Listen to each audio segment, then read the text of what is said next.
Dulo ka na inahira na account. Dida itong account ni St. Matthew and account ni St. Luke. Nagbibinarubalyo na inahira kada tuwing.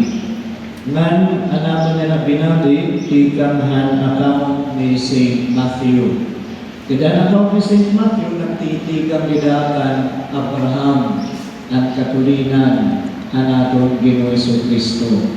While an account ni St. Luke, nagtitikam dida mismo pan Adan ang una na tao na hinimo han Diyos. Dida hindi makabutuan igin susumat nga ang atong Ginoong Kristo nagtikam talaga kan Abraham nga kundi una nga nagkamay-adahin covenant ang atong Ginoo nga nasugat niya kan Abraham, magiging amay ka hindamo nga mga nasod ngan matigang na imo at magtatalwas ang bugto han Israel. Pero kung ato nini pagsususugon ng mga kapoy-amuyan na naton Ginoong Kristo, may ada natin mahibabaruan nga sugadhin di kaaya-aya. Di rin mga perpekto ini nga mga tao. Labi na nila itong pagbigang kan halim na buwas. Ang buwas, nagkamay-ada niyahin anak. Ngan ini nga anak ni buwas, nakilala niyahin Lot. At karamihan anak ni Lot.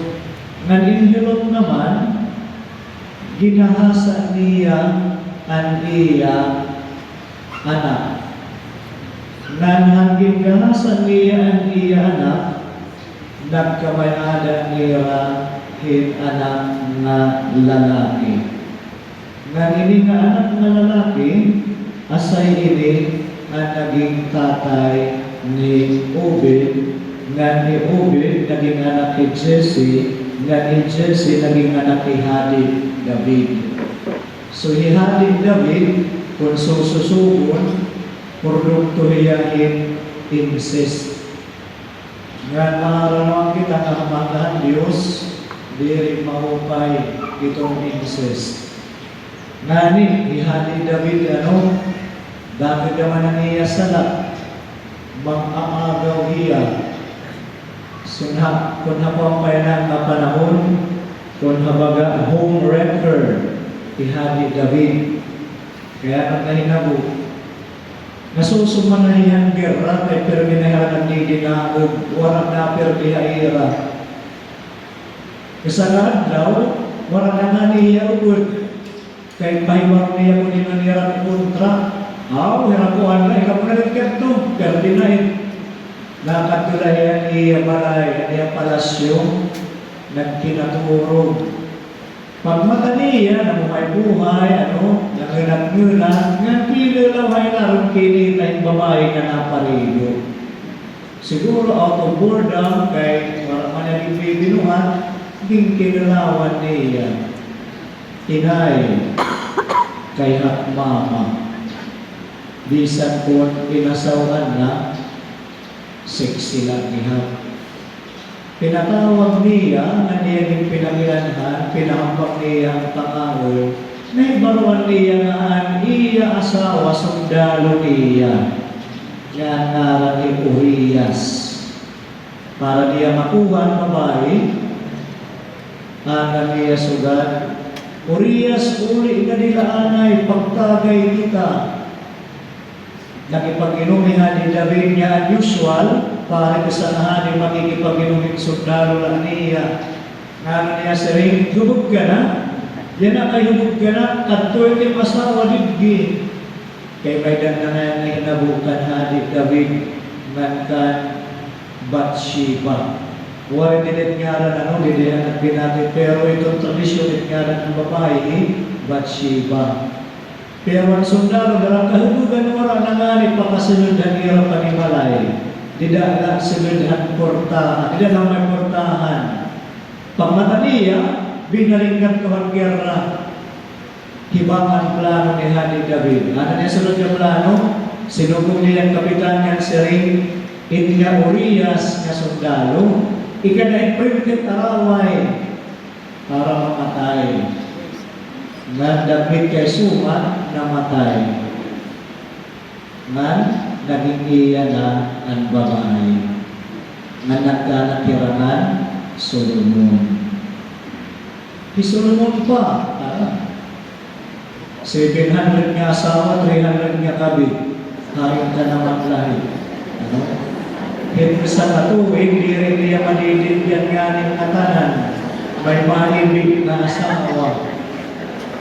Nalinihra na doon ang naging downfall niya, ang temptasyon ng babae.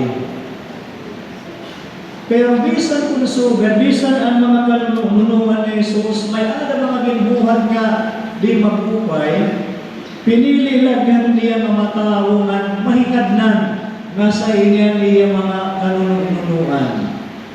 Pagsugat ha ato mga kabuntuan nga, dinadiwat ito na aton tagsa-tagsa na pamilya, may ada mga di mahupay na aton nabubuhat, may ada mga imperfections, pero it mahupay na sumat itong Diyos, ginpupunong kita. Itong Diyos di kita pinababayan. Itong Diyos di rin kinukulawan itong ating sala, kundi itong iya ipagkikabuling ngay kita mataluwas. Ngay kita itong atong pamilya magkaurukay. May ada mga tao na labinit kabataan nga masering, sana ito na aton kag-anak, iti mo na lang kag-anak. Kaya aton kag-anak, mga kuripot, at bata ang may nakulamit sugad nga pagdumot at aton kag-anak. Anak mga classmate, kung ano nira inaarawan nira kag-anak, diretso ihinahatag. Pag-aaruhin ngayasan, nahatagin kaya sa iginambugo naman dito eskwelahan. Pag-aaruhin sandal, inusod nga Islander na sandal, diretso naman ni Ramayda. Ganyan po pag-aaruh ko ng kag-anak, anak baton, walang kahit iparali. Di rin ko naman pag-minos ng itong mga teachers, pero nakasirin na katanang anak, punta, di rin na teacher ani provision na mapunta iba, doktor, lawyer, attorney, ano? Kanakan pagkalawang tahira kay teacher na buti lang sweldo. Yan ay teacher na ito ng sweldo. Hinaglulong pa rin. Pero asay kung nakalakan ano, baka kay grades 1 kinulog ni tatay ang imlim pagkatangkuhan. Nagpinuha, nakapagluha itatay. Di rin nakalagit siguro niya, kung may nakaiba, mamaiba kaya, kung nasa'y nala. Itatay ang itasmiti mong Senyor Dungdung. Hadto na nga kay sila seminaryo ng mga may alawin lahat.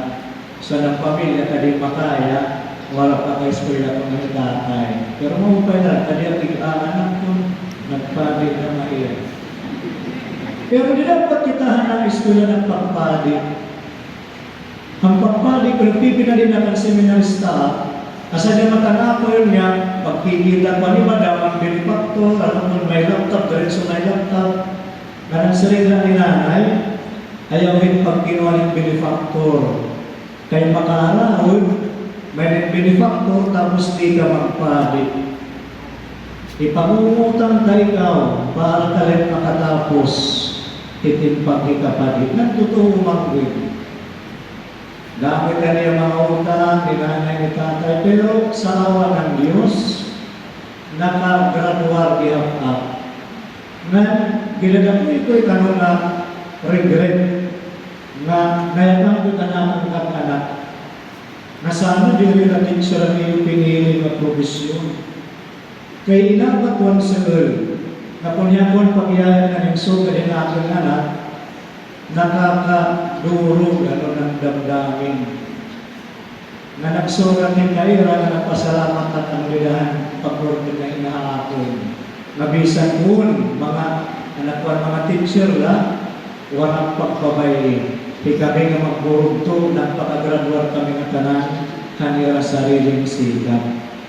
Siguro kita may ano naman natin mga sentimento nga dito natin pamilya, mga idinidirin natin, mga panahon nga nasaktan kita natin pamilya. Ngan dami nakakayalang kita na sana ipadala natin naging nanay, natin naging tatay. Pero mga kabugtuan, we don't get to choose our family. Di kita makakapili kung hinito natin nanay, tatay, o kabugtuan. Pwede kita makapili kung hinito natin karuyan ng kasangkayan. Pero yung pamilya, diri. Kaya itong napili para atin, itong Diyos. Family is a gift from God. Itong Diyos it napili kung hindi magiging nanay ng tatay. Ngan sad to say, diri nga tanan nga pamilya perfecto. Bisa itigirwikuhin nga pamilya, di kitit makapasring nga perfect hira. Nga magdipayo na hira perni kundangan hira mga kwarta diri. Kaya itong kalibayan diri alin material na butang. Kaya kung nasa'y nalatay naman may mga riko nga nagpapakamatay. Kaya naman may mga riko nga bigitawan natin, nalulong yung mga bisyo, kaya ano? Kaya rason na, waray panahon ka ng nira-hira. Salit mga kabugtuan, haluyuhit mga pagkukulang, ka na, haluyuhit yung mga di pagkakaintindihan ng pamilya. Let us decide to love our family. Kainin ang family, siring ko pa regalo ng Diyos. Family is family. Di rin nga wala na tayong magagawa, kundi pag-desisyon kita na hindi atong pamilya, higigong mga kuwin, panginginanuon kuwin. Christmas is about family, di ba? Pasko nga din, nagtatalimuhat nga tanan na makauli nga detong era tagsa-tagsa na pamilya. Ito iba na to abroad, ito nila pag ikauli, mura-mura guide. Kung kaya lang. Pero dami na nanirang pabaylaan ay para makaitong pa para hitak pamilya. We can do crazy things for our family. Para lang masalban, para lang may provide, at makatawo pa itong pamilya. Nagmadang na yan, hinya itong pagkinanagana ito natong pamilya, di kita maaram na napapabayan ka na ito natin na ng kalugarinon. Pero pabay nila, base ito natong pamilya okay lang, di isa natin hindi magsinakribisyuhon. Kita ang pula ira na nakakaluwag-luwag, maasenso or maupet ka kinabuhi dito Pilipinas, bisa hindi niya magkinurin. Nandamit niya mga story doon OFW, itag binabati. Nga ni mismang pamilya ni Jesus Maria ng Jose, di naman kita mga kasi na perfecto hira. Kasi nga rin itong tawag na hira, Holy Family, very perfect family. Kung natin na pagkikinalawan itong kakulangan hikadadag sa pamilya, makakabiling kita.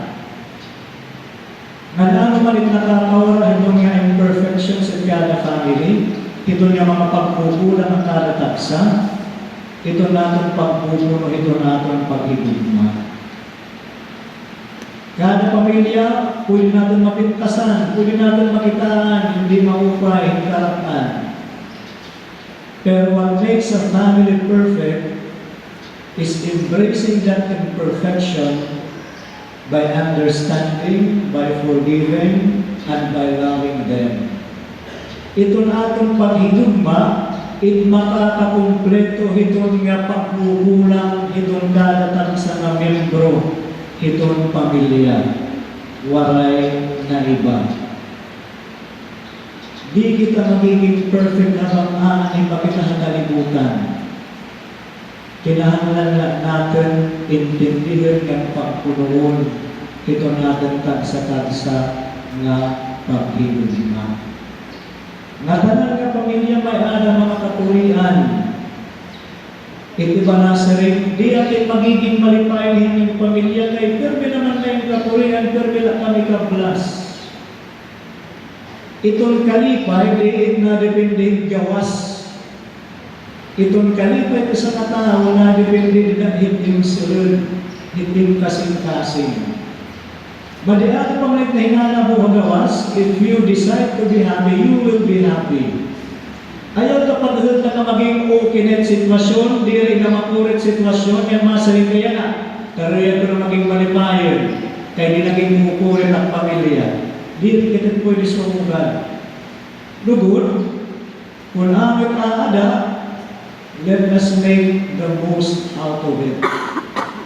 Kaya pag-ani kita tuna, pero may anak kapurihan ng kasakitan. Nandito nga mga butang, pwede din maka-apekto itong imo kalipayan. Tradisyon natin, inabot niya ng simbang gabi na nangarong kita, kahit ito natin pamahingin, makumpleto ka ng aning, ihahatag itong Diyos. Iba, kamanin niya na misa, mga post na nagdira note niya, 2 out of 9. So, kanito mali, dapat 2 out of 10. Hindi ko pagdat na yung December 25, ito yung pagsimba. Ang siguro, kasi atin ang pangarawan, Lord, sana kompleto ang pamilya pag-abot ng Pasko. Ngayon nga ang pamilya, mag-upay ang permit lawas, very mga magsakit. Ngayon, halito naman mga pagbabangayan, halito naman pag-iparupasaylo ng pag-iirwin-tindi. Nabisa na ito natin pangaruhin ka ng Pasko, para siguro para kayo. So, ganit sakto na. Lord, basta anak ka, alit ang pamilya, okay na akin. Bisan kung waray, hamon di bola, ang maging pre-prepared ng sugwena, basta alit pamilya, sakto na akin, Lord. Okay na akin. Hinautong ka mga kabuntuan, ito natin tagsa-tagsa na pamilya. Ayaw kita po pin-expect na magiging perfect itong hirap. Pero pag kita in understanding and love, kung naman may perfections, itong aada, itong tadatagsa. Ngan mahihimulay, kung didat ito natin pamilya, aada naman, kalugod natin itong Diyos. Nasulat kita na God is love.